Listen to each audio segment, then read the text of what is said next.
Hey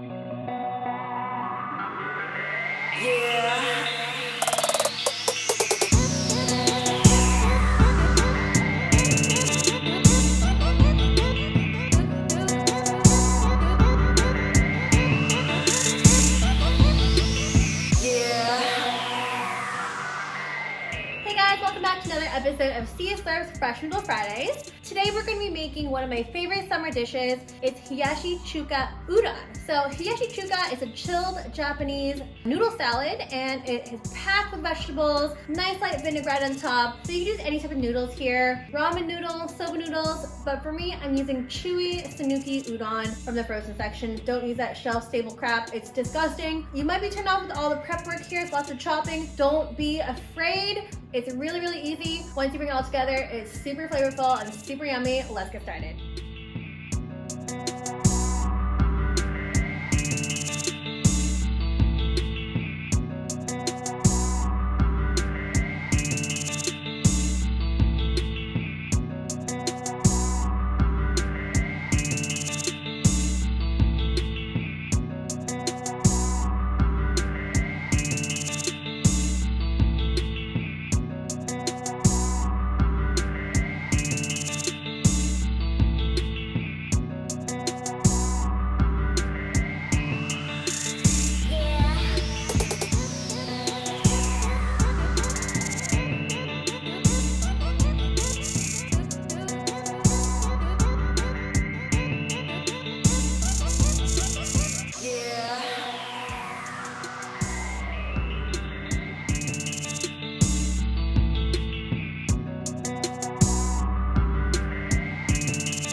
Like this recipe, don't forget to like, rate, and subscribe in the link down below, and don't forget to hit that little notification bell just at the top so you don't miss any new episodes that are coming out. We'll see you guys next week. Bye!